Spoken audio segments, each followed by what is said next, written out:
नमस्ते। इस वीडियो में संयुक्त क्रिया के बारे में जानेंगे।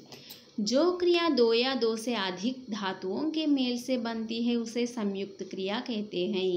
ఏ క్రియ అయితే రెండు లేదా అంతకంటే ఎక్కువ ధాతువుల కలయికతో ఏర్పడుతుందో దాన్ని संयुक्त क्रिया అని అంటాము। या दो से अधिक क्रियाएं मिलकर जब किसी एक पूर्ण क्रिया का बोध कराती है तो उन्हें संयुक्त क्रिया कहते हैं। లేదా రెండు లేదా అంతకంటే ఎక్కువ క్రియలు కలయిక వలన ఒక పూర్తి క్రియ మనకి ఏర్పడుతుందో దానిని సంయుక్త క్రియ అని అంటాము। ఉదాహరణకు బచ్చా విద్యాలయ సే లౌట్ ఆయా, పిల్లవాడు పాఠశాల నుండి తిరిగి వచ్చాడు।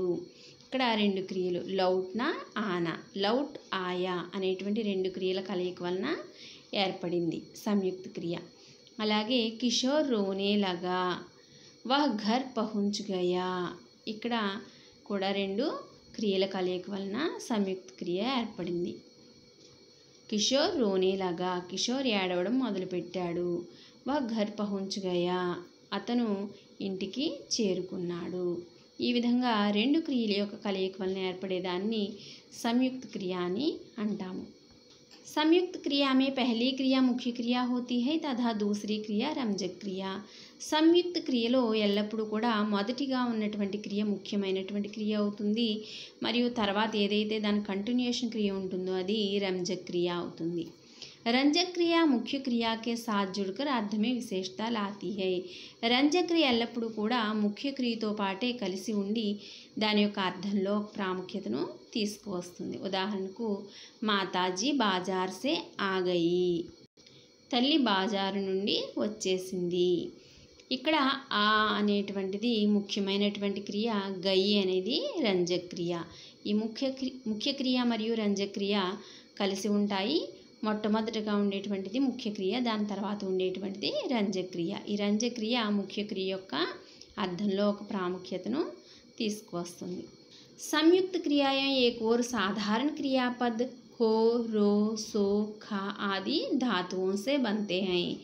సంయుక్త క్రియలు ఒకవైపు సాధారణ క్రియాపదాలైనటువంటి హో, రో, సో, ఖా మొదలైనటువంటి ధాతువులతో ఏర్పడతాయి। అదేవిధంగా दूसरी ओर संयुक्त क्रियाएं होना, आना, जाना, रहना, पढ़ना, डालना, रखना, उठाना, लेना, पाना, सकना, चुकना, लगना, करना, भेजना, चाहना इत्यादि क्रियाओं के योग से बनती है। ఒకవైపు ధాతువులతో ఏర్పడతాయి సంయుక్త క్రియలు, అదేవిధంగా రెండవ వైపు సంయుక్త క్రియలు హోనా, ఆనా, జానా మొదలైనటువంటి క్రియల యొక్క కలయిక వలన కూడా ఈ సంయుక్త క్రియలు ఏర్పడతాయి। सकर्मक और अकर्मक दोनों प्रकार की संयुक्त क्रियाएं बनती है। సంయుక్త క్రియలు సకర్మక క్రియలతోనూ ఏర్పడతాయి మరియు అకర్మక క్రియలతోనూ, ఈ రెండింటితోనూ రెండు రకాలైనటువంటి క్రియలతోనూ కూడా సంయుక్త క్రియలు ఏర్పడతాయి। ఉదాహరణకు అకర్మక క్రియాసే, అకర్మక క్రియలతో ఏర్పడినటువంటి సంయుక్త క్రియలు లేట్ జానా, గిర్ పడనా, ఈ అకర్మక క్రియలతో ఏర్పడినటువంటి సంయుక్త క్రియలు। అదేవిధంగా సకర్మక క్రియలతో ఏర్పడినటువంటి సంయుక్త క్రియలు కామ్ కర్నా, బులా లేనా, కామ్ కర్నా, బులా లేనా అనేటువంటి కామ్, బులా ఈ సకర్మక క్రియలతో ఏర్పడినటువంటి సంయుక్త క్రియలు ఇవి। संयुक्त क्रिया की एक विशेषता है कि उसकी पहली क्रिया प्रायः प्रधान होती है और दूसरी उसके अर्थ में विशेषता उत्पन्न करती है। సంయుక్త క్రియల్లో ఉన్నటువంటి ముఖ్యమైన ప్రాముఖ్యత ఏంటంటే ఎల్లప్పుడూ మొదటి క్రియ ప్రధానమై ఉంటుంది, రెండవ క్రియ దాని యొక్క అర్థంలో ప్రాముఖ్యతను తీసుకువస్తుంది। ఉదాహరణకు మై పఢ్ సక్తా హూ, నేను చదవగలను। ఇక్కడ పఠన అనేటువంటిది ముఖ్యమైనటువంటి క్రియ, ప్రధాన క్రియ। సక్నా అనేటువంటి ఇంకొక క్రియ కలవడం వలన ఇక్కడ పఢ్ సక్తా హూ ఈ యొక్క సెంటెన్స్ యొక్క అర్థంలో ఒక ప్రాముఖ్యత ఉంది, నేను చదవగలను అనేటువంటిది అన్నమాట। కాబట్టి ఇది పఠన, సకన అనేటువంటి రెండు క్రియల కలయిక వలన ఏర్పడింది సంయుక్త క్రియ। అలాగే పక్కన సహాయ క్రియ హూ అనేటువంటి సహాయ క్రియ, ఇక్కడ పఠన, సకన, హూ అనేటువంటి మూడు క్రియలతోనే ఏర్పడింది సంయుక్త క్రియ। संयुक्त क्रिया के भेद अर्थ के अनुसार संयुक्त क्रिया के मुख्य भेद इस प्रकार है। पहला है आरंभ बोधक। जिस संयुक्त क्रिया से क्रिया के आरंभ होने का बोध होता है उसे आरंभ बोधक संयुक्त क्रिया कहते हैं। ఏ క్రియతో అయితే క్రియ ఆరంభమవుతుంది మొదలవుతుంది అని మనకి భావం తెలుస్తుందో దాన్ని ఆరంభ బోధక సంయుక్త క్రియ అని అంటాము। ఉదాహరణకు వహ పడనే లగా, పానీ బరస్నే లగా, అతను చదవడం మొదలుపెట్టాడు అంటే అక్కడ క్రియ స్టార్ట్ అయిందనమాట। పానీ బరస్నే లగా, వర్షం పడడం మొదలుపెట్టింది। ఇక్కడ ప్రారంభమయ్యేటువంటి భావం మనకి వచ్చినప్పుడు దాన్ని మనం ఆరంభ బోధక్ సంయుక్త క్రియ అని అంటాము। అలాగే समाप्ति बोधक। जिस संयुक्त क्रिया से मुख्य क्रिया की पूर्णता व्यापार की समाप्ति का बोध हो वह समाप्ति बोधक संयुक्त क्रिया है। ఏ సంయుక్త క్రియ ద్వారా అయితే మనకు అక్కడ పని కంప్లీట్ అయ్యింది అనేటువంటి భావం వస్తుందో దాన్ని సమాప్తి బోధక సంయుక్త క్రియ అని అంటాము। ఉదాహరణకు వహ్ ఖా చుకా హై, వహ్ పడ్ చుకా హై, ఇక్కడ అతను తినేశాడు, అది తినడం కంప్లీట్ అయిపోయింది, అక్కడ వర్క్ క్రియ కంప్లీట్ అయిందనమాట చుక్నా అంటే। వహ్ పడ్ చుకా హై, అతను చదవడం కంప్లీట్ చేశాడు। ఇక్కడ ధాతువు పక్కన చుక్నా అనేటువంటి దాన్ని యాడ్ చేయడం ద్వారా సమాప్తి బోధక संयुक्त क्रिया ఏర్పడుతుంది। अवकाश बोधक। जिससे क्रिया को निष्पत्र करने के लिए अवकाश का बोध हो वह अवकाश बोधक संयुक्त क्रिया है। మనకి ఏ క్రియ ద్వారా అయితే విరామము లేదా లీవ్ అనేటువంటి భావము ఉత్పన్నమవుతుందో ఆ క్రియను మనము అవకాశ బోధక సంయుక్త క్రియ అని అంటాము। ఉదాహరణకు జానే నా పాయా అంటే వెళ్ళలేకపోయాను అంటే అక్కడ మనకి విరామం దొరకలేదు। వహ్ ముష్కిల్ సే సోనే పాయా, అతను అతి కష్టం మీద నిద్రపోయాడు కాబట్టి అతని నుంచి మనకి విరామం దొరికింది। అబ్ ఉసే జానే భీ దో, ఇప్పుడు అతనిని వెళ్ళనివ్వు అంటే అతనికి విరామాన్ని ఇమ్మని అక్కడ అంటే విరామము లీవ్ అనేటువంటి భావం మనకి ఏ సెంటెన్స్లో అయితే మనకి వస్తుందో దాన్ని అవకాశ బోధక సంయుక్త క్రియ అని అంటాము। ఇక్కడ సాధారణ క్రియ అయినటువంటి నా చివరి అక్షరం అంటే జానాని నీగా మార్చడం ద్వారా, అలాగే పడనాలో ఉండేటువంటి నా అక్షరాన్ని నీగా, సోనాలో నాని నీగా మార్చడం ద్వారా, దాని పక్కనే పానా దేనా అనేటువంటివి యాడ్ చేయడం ద్వారా అవకాశ బోధక సంయుక్త క్రియ ఏర్పడుతుంది। అంటే సాధారణ క్రియ నాని నీగా మార్చి పక్కన పానా దేనా అనేటువంటివి యాడ్ చేయడం ద్వారా అవకాశ బోధక సంయుక్త క్రియ ఏర్పడుతుంది। అయితే క్రియలు ఆ కాలానుగుణంగా లింగ వచన అనుసరించి వాటి యొక్క రూపాన్ని మార్చుకుంటాయి। इसके बाद अनुमति बोधक। जिससे कार्य करने की अनुमति दिए जाने का बोध हो वह अनुमति बोधक संयुक्त क्रिया है। ఏ క్రియ ద్వారా అయితే మనకి అనుమతి అనేటువంటి భావం లభిస్తుందో దాన్ని అనుమతి బోధక సంయుక్త క్రియ అని అంటాము। ఉదాహరణకు ముఝే జానే దో, ముఝే బోల్నే దో అంటే ఆ పని చేయడానికి అనుమతిని ఇవ్వడం అన్నమాట। నన్ను వెళ్ళనివ్వు, నన్ను మాట్లాడనివ్వు అనుమతిని తీసుకునేటువంటి భావం మనకి ఆ సెంటెన్స్లో లభిస్తుంది। సాధారణ క్రియలో ఉండేటువంటి నాను నీగా మార్చి పక్కన దేనా యాడ్ చేయడం, ధాతు ధేనాని యాడ్ చేయడం ద్వారా మనం అనుమతి బోధక సంయుక్త క్రియను రాస్తాము। దేనా యొక్క ధాతువుని యాడ్ చేయడం ద్వారా దో అనేటువంటి ధాతువును అక్కడ యాడ్ చేయడం ద్వారా మనము అనుమతి బోధక సంయుక్త క్రియ ఏర్పడుతుంది।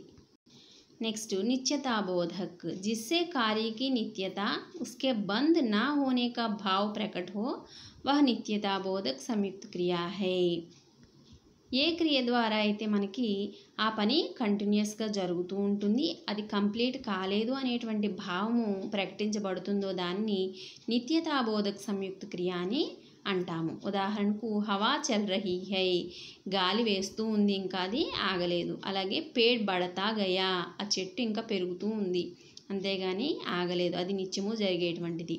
తుమ్ రోజ్ యహా ఆయా కర్నా, నీవు రోజు ఇక్కడికి వస్తూ ఉండాలి, రావాలి, అది కంటిన్యూస్గా జరగాలి అనేటువంటి భావం కాబట్టి ఇది నిత్యతా బోధక సంయుక్త క్రియకే ఉదాహరణ।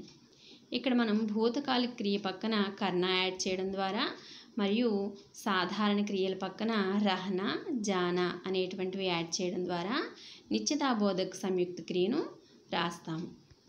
इसके बाद आवश्यकता बोधक। जिससे कार्य की आवश्यकता या कर्तव्य का बोध हो वह आवश्यकता बोधक संयुक्त क्रिया है। ఏ క్రియ ద్వారా అయితే పని యొక్క ఆవశ్యకత లేదా కర్తవ్యము మనకి తెలియజేస్తుందో, ఏ క్రియ అయితే తెలియజేస్తుందో దాన్ని ఆవశ్యకత బోధక సంయుక్త క్రియ అని అంటాము. ఉదాహరణకు యహ్ కామ్ ముఝే కర్నా పడతా హై, ఈ పని నేను చేయవలసి ఉంటుంది అంటే తప్పనిసరిగా ఆ పని చేయవలసి ఉన్నప్పుడు దాని యొక్క కర్తవ్యాన్ని మనకి తెలియజేసేటప్పుడు ఉపయోగించేటువంటి సంయుక్త క్రియ ఆవశ్యకత బోధక సంయుక్త క్రియ హై. ఇస్కే బాద్ तुम्हें यह काम करना चाहिए, నువ్వు ఈ పని చేయాలి, తప్పనిసరిగా చేయాలి అనేటువంటి భావము. ఇది ఆవశ్యకతా బోధక సంయుక్త క్రియకే ఉదాహరణ. ఇక్కడ కర్నా క్రియ పక్కన పడనా, హోనా, చాహియే అనేటువంటివి యాడ్ చేయడం ద్వారా ఆవశ్యకతా బోధక సంయుక్త క్రియ ఏర్పడుతుంది. इसके बाद निश्चय बोधक, जिस संयुक्त क्रिया से मुख्य क्रिया के व्यापार की निश्चयता का बोध हो उसे నిశ్చయ బోధక సంయుక్త క్రియ कहते हैं. ఏ క్రియ ద్వారా అయితే మనకి ముఖ్య క్రియ యొక్క ఆ పని ఖచ్చితత్వం మనకి తెలియస్తుందో దానిని నిశ్చయ బోధక సంయుక్త క్రియ అని అంటాము. అంటే ఏ సంయుక్త క్రియ ద్వారా మనకి ఆ పని ఖచ్చితంగా జరిగింది అని తెలుస్తుందో దాన్ని నిశ్చయ బోధక సంయుక్త క్రియ అని అంటాము. ఉదాహరణకు వహ్ గిర్ పడా, दाल में घी डाल देना, वह एकाएक बोल उठा, वह गिर पड़ा, అతను నిశ్చయంగా పడిపోయాడు ఖచ్చితంగా. అలాగే దాల్ మే ఘీ డాల్ దేనా అంటే పప్పులో నెయ్యి వేయాలి, ఖచ్చితంగా వేయాలి అనేటువంటి మీనింగ్ అనమాట. అలాగే వహ్ ఏకాఏక్ బోల్ ఉఠా, అతను ఒక్కసారిగా మాట్లాడాడు అంటే అక్కడ నిశ్చయంగా జరిగేటువంటి పని యొక్క భావం గురించి మనకి సంయుక్త క్రియలో తెలుస్తుంది. धातु के आगे उठना, बैठना, आना, जाना, पढ़ना, डालना, लेना, देना, चलना और रहना के लगने से निश्चय बोधक संयुक्त क्रिया का निर्माण होता है. धातु తర్వాత మనము ఉఠనా, బయటనా, ఆనా, జానా మొదలైనటువంటి వాటిని మనం ఉంచడం ద్వారా రాయడం ద్వారా నిశ్చయ బోధక సంయుక్త క్రియ ఏర్పడుతుంది. క్రియ యొక్క నిశ్చితత్వాన్ని గురించి మనకి నిశ్చయ బోధక సంయుక్త క్రియ తెలియజేస్తుంది. ఇచ్ఛా బోధక్, ఇస్సే క్రియాకే करने की इच्छा प्रकट होती है. దీని ద్వారా మనకి క్రియ చేసేటువంటి ఇష్టము ప్రకటించబడుతుంది. ఉదాహరణకు వహ్ ఘర్ ఆనా చాహతా హై, అతను ఇంటికి రావాలని అనుకుంటున్నాడు, అతని ఇష్టాన్ని మనకు అక్కడ ఇష్టం మనకి దాని యొక్క భావం మనకి తెలుస్తుందన్నమాట. అతను రావాలనుకుంటున్నాడు ఆ కోరిక. మై ఖానా చాహతా హూ, నేను తినాలని కోరుకుంటున్నాను, అక్కడ మన యొక్క ఇష్టం ప్రకటించబడుతోంది. కాబట్టి ఇది ఇచ్ఛాబోధక్ సంయుక్త క్రియ. ఇక్కడ సాధారణ క్రియ పక్కన చాహనా అనేటువంటి క్రియను యాడ్ చేయడం ద్వారా ఇచ్ఛాబోధక సంయుక్త క్రియ ఏర్పడుతుంది. इसके बाद अभ्यास बोधक, इससे क्रिया के करने के अभ्यास का बोध होता है. सामान्य भूतकाल की क्रिया में करना क्रिया लगाने से अभ्यास बोधक संयुक्त क्रियाएं बनती है. ఈ క్రియ ద్వారా మనకి క్రియ అభ్యాసము జరుగుతోంది అంటే ప్రాక్టీస్ అన్నమాట. ఆ భావం మనకి ఈ క్రియలో మనకి ప్రకటించబడుతుంది. సామాన్య భూతకాలిక క్రియలో మనం కర్ణ అనేటువంటి క్రియను యాడ్ చేయడం ద్వారా అభ్యాస బోధక సంయుక్త క్రియ ఏర్పడుతుంది. ఉదాహరణకు యహ్ పడా కర్తా హై, తుమ్ లిఖా కర్తే హో. యహ్ పఢా కర్తా హై, ఇతను చదవడం అనేది చేస్తున్నాడు అంటే అక్కడ ప్రాక్టీస్ చేస్తున్నాడు అనమాట. అలాగే తుమ్ లిఖా కర్తే హో, నువ్వు రాస్తూ ఉండు, రాయడం అనేది ప్రాక్టీస్ చెయ్యి అంటే అక్కడ ప్రాక్టీస్ అనేటువంటి భావం మనకి అభ్యాస బోధక సంయుక్త క్రియలో ప్రకటించబడుతుంది. इसके बाद శక్తి బోధక్, ఇస్సే కార్య करने की శక్తి का बोध होता है. అంటే ఇక్కడ పని చేయగలను అనేటువంటి భావం మనకి దాని యొక్క శక్తి మనకి ఇందులో ప్రకటించబడుతుంది. ఉదాహరణకు మై చల్ సక్తా హూ, నేను వెళ్ళగలను. వా బోల్ సక్తా హై, అతను మాట్లాడగలడు అంటే ఆ పని చేయగలను నేను అనేటువంటి భావము అందులో మనకి శక్తి బోధకులో ప్రకటించడం జరుగుతుంది. అంటే పని చేసేటువంటి శక్తి మనకి క్రియ ద్వారా తెలుస్తుందన్నమాట. శక్తి బోధक संयुक्त क्रिया. इसके बाद पुनरुक्ति संयुक्त क्रिया, जब दो समानार्थक अथवा समान ध्वनि वाली क्रियाओं का संयोग होता है तब उन्हें पुनरुक्ति संयुक्त क्रिया कहते हैं.